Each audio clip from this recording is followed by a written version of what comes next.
Hey guys, how to fix Android Auto not working. So first of all, make sure to update your Android Auto to the latest version in order to get access to all the new features.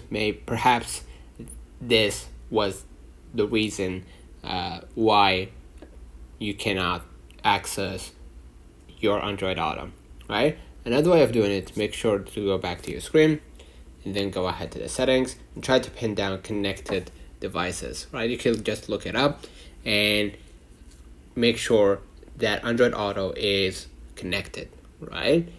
Next, what you're gonna do, go ahead to the general, or in your case, try to pin down apps, and in the apps, you're gonna just try to find Android Auto, in my case, in iPhone storage, right?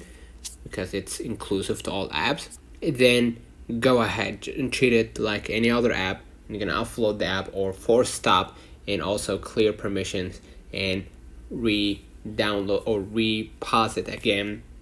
Okay, and then you're gonna be able to use it more freely, right? So sometimes sometimes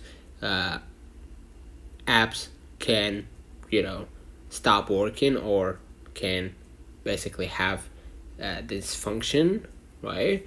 So doing these steps doing the steps that I just mentioned could help you restore your Android Auto and get back on your feet. So let me know in the comments if this video helped you. Don't forget to like and subscribe. See you.